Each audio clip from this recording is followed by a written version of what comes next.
So hello guys, welcome back to the lecture number 4, and in this topic we will cover the selection of terms. So AP में जब भी कभी किसी question में सम and product एक साथ आ जाएगा तो सिलेक्शन ऑफ टर्म्स आपको करना पड़ेगा और उसी के बेसिस पे ये हम कुछ क्वेश्चंस अब करने जा रहे हैं। तो अभी जैसे आपको ये 26 क्वेश्चन इस सीरीज का दिख रहा है, दिख रहा है तो जो सम है आपके 3 टर्म्स का वो यहाँ -3 दे रखा है और जो प्रोडक्ट है इस क्वेश्चन में वो आपको 8 दिया हुआ है ना। तो जैसा कि मैंने आपको बताया था कि जब भी आपका प्रोडक्ट और आपका सम किसी क्वेश्चन में गिवन होता है तब हमें सिलेक्शन ऑफ टर्म्स करना पड़ता है, यानी हमें कुछ टर्म्स को सिलेक्ट करना होता है अपने आंसर्स देने के लिए। तो वो टर्म्स जिन्हें हम सिलेक्ट करते हैं उस एपी की सीरीज के लिए वो बनता है a प्लस डी, ए और a माइनस डी, अगर आपको 3 टर्म्स का सिलेक्शन करना होता है।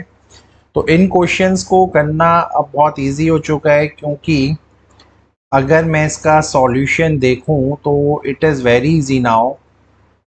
आपको 3 टर्म्स का सम दे रखा है -3 और 3 टर्म्स हैं आपकी a प्लस डी, ठीक है, दूसरा है आपका a और तीसरा है आपका a माइनस डी। तो जब मैंने इन 3 टर्म्स को सिलेक्ट किया मैंने एज्यूम किया कि मेरी 3 टर्म्स यही हैं। इनको अगर मैं -3 के इक्वल रखूँगा तो d से d कैंसिल हो जाएगा, a plus a will give you 3a और 3a का आंसर हो जाएगा -3 के इक्वल, और 3 से 3 कैंसिल हो जाएगा तो a का वैल्यू आ जाएगा यहाँ पे -1। ठीक है, तो ये पहला चीज़ आपको क्लियर हो गया होगा कि यहाँ पे -1 हमारा आंसर आ चुका है a का। और जब मैं इन्हीं नंबर्स के प्रोडक्ट की बात कर रहा हूँ, जब मैं बात कर रहा हूँ कि अगर मैं इन्हीं का प्रोडक्ट करूँ तो यानी अगर मैं a प्लस डी इंटू ए और इंटू a माइनस डी का प्रोडक्ट कर रहा हूँ तो माई आंसर इज 8, है ना, ये उसने गिवन है। आपको पता है a प्लस डी और a माइनस डी का अगर आप कॉम्बो बनाएंगे तो ये बनेगा a square minus D square. ठीक है, a का वैल्यू आपके पास -1 है तो उस -1 को मैंने यहाँ रख दिया, इज इक्वल्स टू 8। अब a का वैल्यू भी वी नो इज -1, तो -1 का होल स्क्वायर यहाँ हो जाएगा, ये माइनस का डी स्क्वायर है, और ये वाला जो माइनस है अगर मैं इसमें डिवीज़न में ले जाऊँ तो ये हो जाएगा 8 upon -1, that is nothing but minus का 8। तो माइनस का 1 का स्क्वायर इज़ 1, तो डी स्क्वायर हो जाएगा, ये आपका -8 हुआ, और यहाँ से जब ये 1 इधर स्विच होगा तो ये -1 हो जाएगा। तो माइनस का डी स्क्वायर आपका -9 के इक्वल आएगा, माइनस से माइनस कैंसिल हो जाएगा और डी का वैल्यू आएगा 3 और -3, है ना। तो क्लास 10th में जब भी अंडर रूट लगता है दो वैल्यूज़ आती हैं 3 और -3। तो जैसे ही हमें ये पता चला तो हमारी AP अब यहाँ इजीली फॉर्म हो जाएगी, है ना, क्योंकि इन्होंने नंबर्स ही हमसे मांगे थे। तो हमें दोनों केसेस दिखाने हैं। जब आपका, ठीक है, जब आपका डिफरेंस जो है प्लस का 3 आया और a आपका जब -1 था तो ये जो आपके नंबर्स हैं इनका क्या आंसर आएगा। a को अगर मैं डाल दूँ -1 तो अगली बार क्या हो रहा है, -1 में ही माइनस का 3 अगर मैं माइनस करूँ तो ये -4 होगा, और इस -1 में अगर मैं प्लस का 3 करूँ तो ये मुझे देगा 2।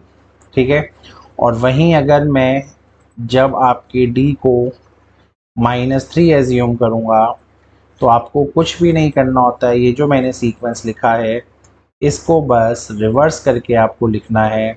तो क्लियरली एक आपकी जो टर्म्स आई, एक आई ये, और एक आपकी टर्म्स यहाँ पे आ चुकी हैं ये। ठीक है, तो आई थिंक ये क्वेश्चन और ये लैंग्वेज आपको समझ में आया होगा। अब देखेंगे नेक्स्ट प्रॉब्लम जिसमें हमें दिखेंगी 4 टर्म्स।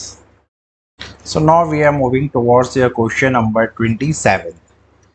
अब इसमें क्या है, इस एपी में आपको यहाँ पे 4 टर्म्स दे रखी हैं, यानी 4 नंबर दे रखे हैं जिनका सम 20 है और the sum of whose squares is 120। तो कहीं ना कहीं देखो होता क्या है, जब भी आपको किसी भी एपी में कोई टर्म्स नहीं दी जाती और बोला जाता है 3 टर्म्स हैं 4 टर्म्स हैं, जैसे अगर आपको स्पेशली बोला गया है A18 है, A17 है, A16 का सम है, तब तो आप बिल्कुल इन्हीं टर्म्स को चूज़ करेंगे जो आपका आंसर है। लेकिन जब आपको नहीं पता कि आपके एपी के कौन से 4 नंबर की बात करी जा रही है, तो वहाँ पे सिलेक्शन ऑफ टर्म्स को चूज़ करना आपके लिए बहुत कन्वीनियंट हो जाता है, क्योंकि सिलेक्शन ऑफ 3 टर्म्स की जगह यहाँ पे आएगा 4 टर्म्स, है ना। तो जब आप सिलेक्शन करते हैं किन्हीं भी 4 टर्म्स का, तो यहाँ पे आपको इसी वाले सीक्वेंस को लर्न करना पड़ेगा, a-3d, a-d, a+d और a+3d।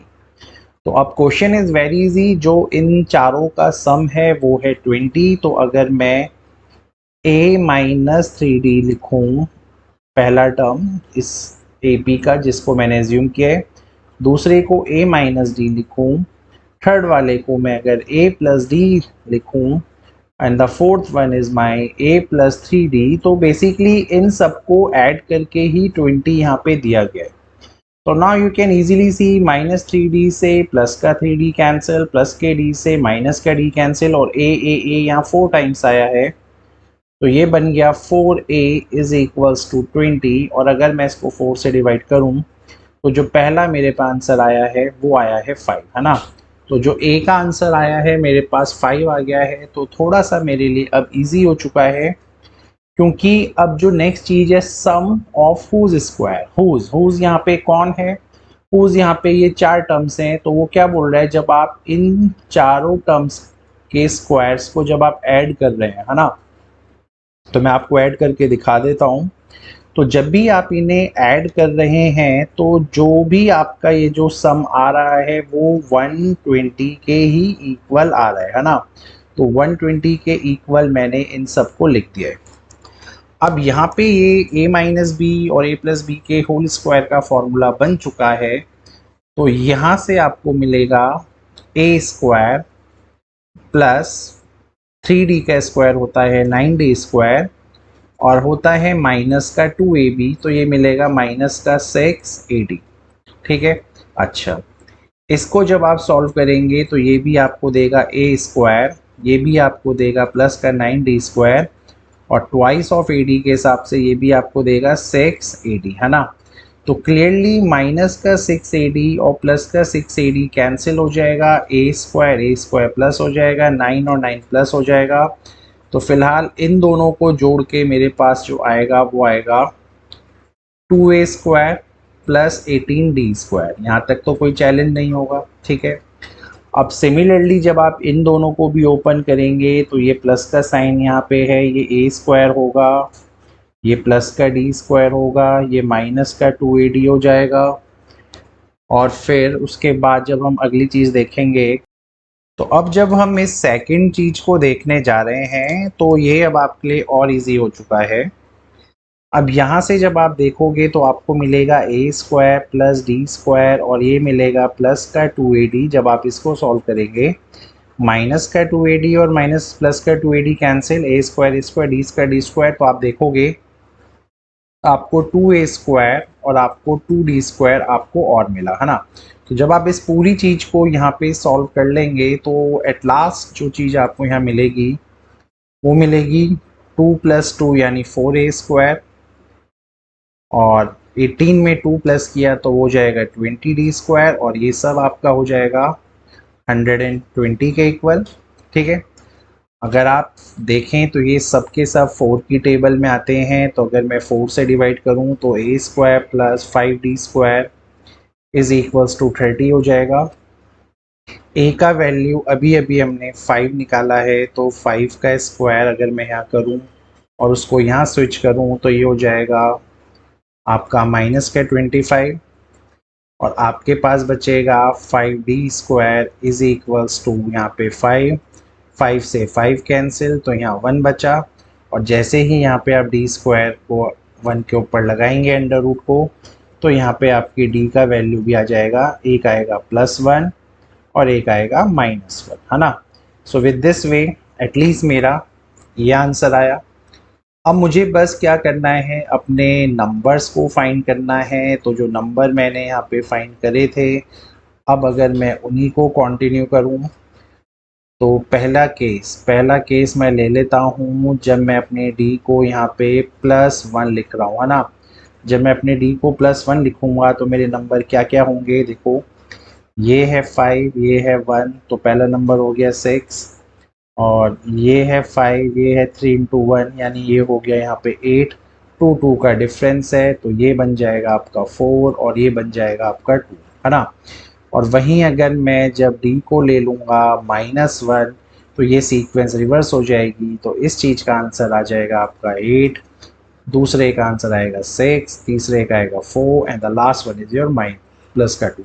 ठीक है, so with this way I can say my question is done.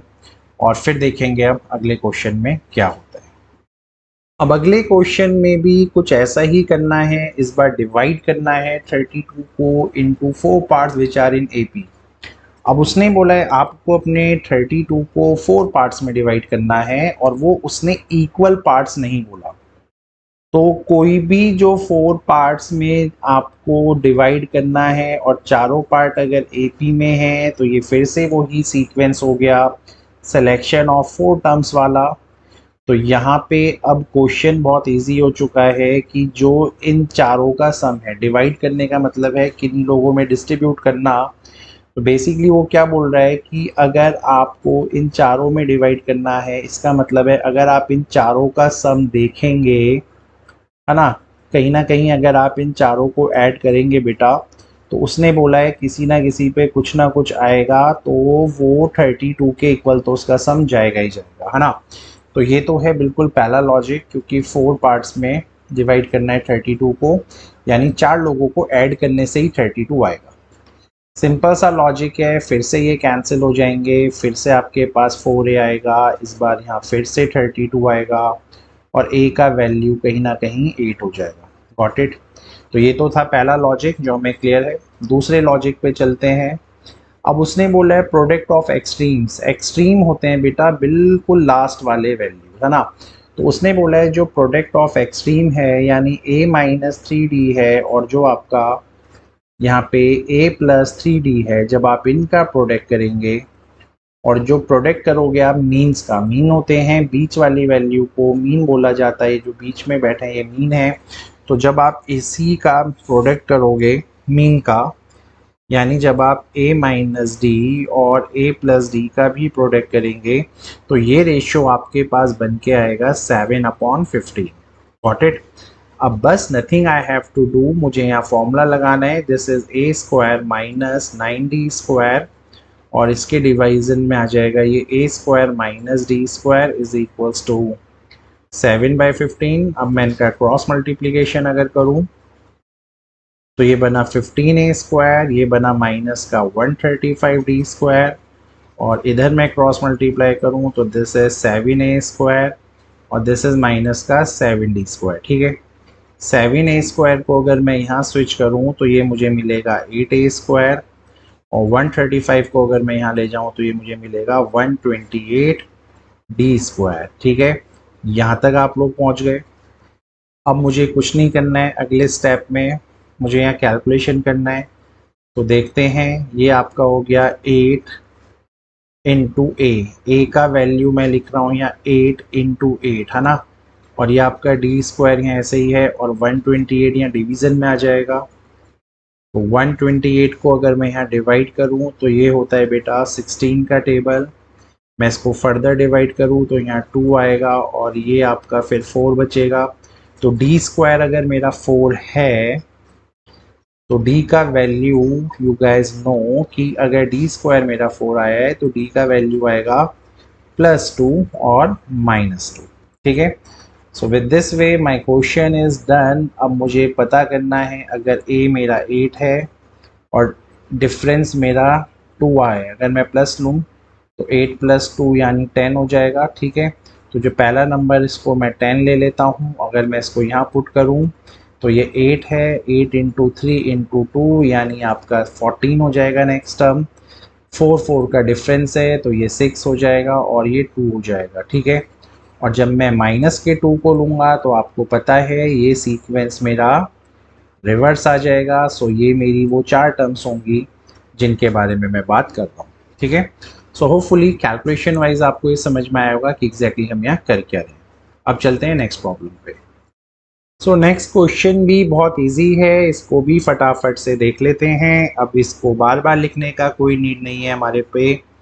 Some of three terms किसी एपी की अगर 12 हैं तो यू गाइस नो कि ए प्लस डी, और दूसरा टर्म आपको पता है ए होता है, और तीसरा अगर मैं ए माइनस डी, थोड़ा मैंने सीक्वेंस चेंज कर दिया है, तो इनका सम है 12। तो यहाँ से ए 3 है ना, डी से डी कटेगा तो ये 12 हो जाएगा, और ए का वैल्यू कहीं ना कहीं इस बार 4 आ जाएगा, ठीक है, क्योंकि प्लस का डी माइनस का डी इज कैंसल आउट, ठीक है।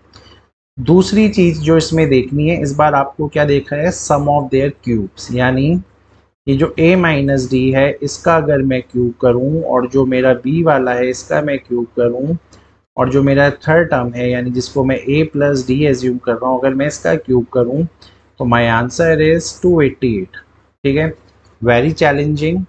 अगर आप इसको ओपन करें तो ये बनेगा a cube minus D cube minus 3ad और a minus D, this is the first formula, ठीक है।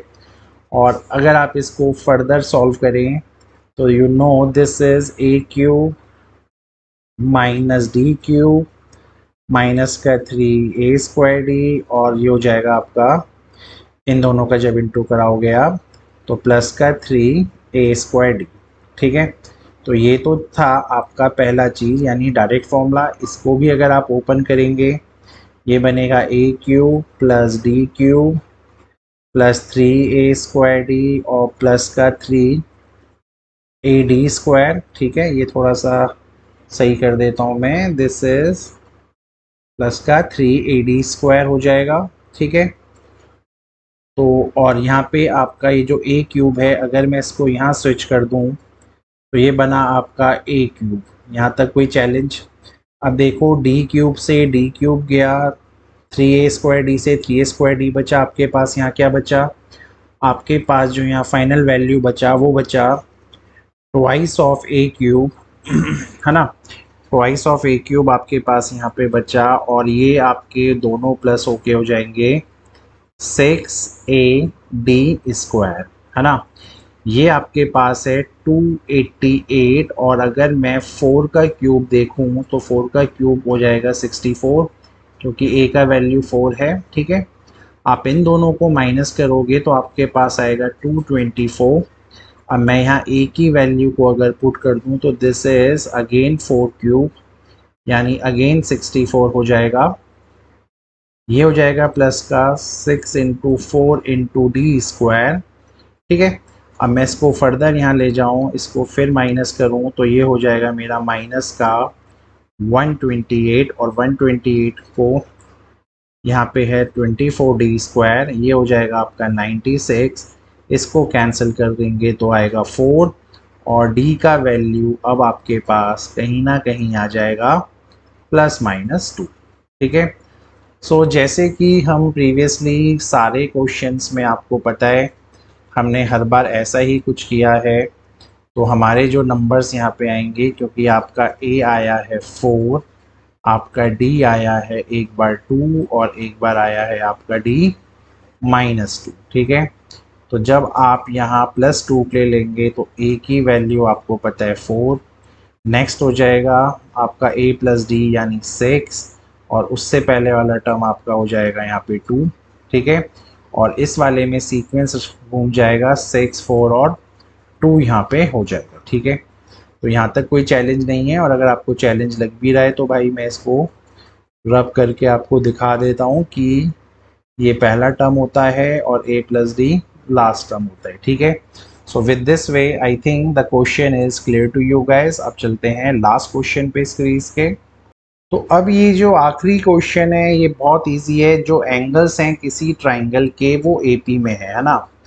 तो अगर AP में ही आपके एंगल्स हैं और जो ग्रेटेस्ट एंगल है वो ट्वाइस है लीस्ट के, तो सॉल्यूशन इज़ वेरी इजी। आपको पता है कोई भी तीन, ये तो खैर आपका नॉर्मल में भी हो जाएगा, आपको सिलेक्शन ऑफ टर्म्स करने का नीड भी नहीं है, ये वैसे भी इजीली हो जाएगा। लेकिन अब सिलेक्शन ऑफ टर्म्स में अगर मैं इसको करना चाहूँ तो आपको पता है तीन एंगल होते हैं किसी भी ट्राइंगल में, तो ये वाला जो एंगल होता है a माइनस डी, ये हो जाएगा लीस्ट, ये हो जाएगा आपका मिडिल वाला, और जो आपका सबसे बड़ा एंगल होगा वो होगा a प्लस डी, है ना। तो वो लीस्ट है और ये आपका ग्रेटेस्ट एंगल है। अब उसने क्या बोला है, आपके जो ट्राइंगल्स के जो एंगल हैं वो AP में हैं, तो AP में तो ये एंगल्स आ गए हैं हमारे, ये सारे के सारे एंगल्स। अब ट्राइंगल में क्या होता है यार, एंगल सम प्रॉपर्टी आपने पढ़ा होगा, है ना। तो angle sum property of triangle के हिसाब से आपका क्या होगा, इन तीनों एंगल्स को ऐड करके, यानी a माइनस डी में अगर आप a प्लस करोगे और फिर आप यहाँ फिर से a प्लस डी करोगे, तो इन तीनों को जोड़ के आना चाहिए था आपका 180। अगेन d से d cancel, 3a is equals to यहाँ 180 हुआ, और a का वैल्यू आपने यहाँ 60 दे दिया, है ना। तो जो मिडिल वाला एंगल है वो यहाँ 60 आ चुका है। अब बस वैल्यू चाहिए मुझे d की, तो इट्स वेरी सिंपल अगेन, जो ग्रेटेस्ट एंगल है यानी जो a प्लस डी है, जो उसने सेकंड इक्वेशन बनाने के लिए हमें हेल्प किया है, इज मतलब इक्वल टू, ट्वाइस मतलब 2, और लीस्ट है तुम्हारा a माइनस डी। इसमें कुछ नहीं करना यार, इसको सॉल्व करो, a प्लस डी हो गया, ये आपका 2a हो गया, ये माइनस का 2d हो गया। इन लोगों की पोजीशंस को इंटरचेंज करो, ये माइनस से हो जाएगा, ये माइनस का 3d, माइनस से माइनस कैंसिल, a का वैल्यू 60 आया था, ये 3d है, तो d का वैल्यू यहाँ पे आ जाएगा 20 डिग्री, है ना। अब डिफरेंस हमें पता चल गया, a हमें पता चल गया। सो जो मेरे यहाँ एंगल्स हैं वो एंगल्स मेरे यहाँ पे आएंगे, पहला एंगल बीच वाला 60 है, अगर 60 में मैं 20 प्लस करूँ तो वो 80 बन जाएगा, और उससे पहले वाला मेरा 40 डिग्री हो जाएगा, ठीक है। So with this way my answer is done. Hopefully आपको ये टॉपिक समझ में आया होगा। Now please wait for your lecture number 5। Thank you.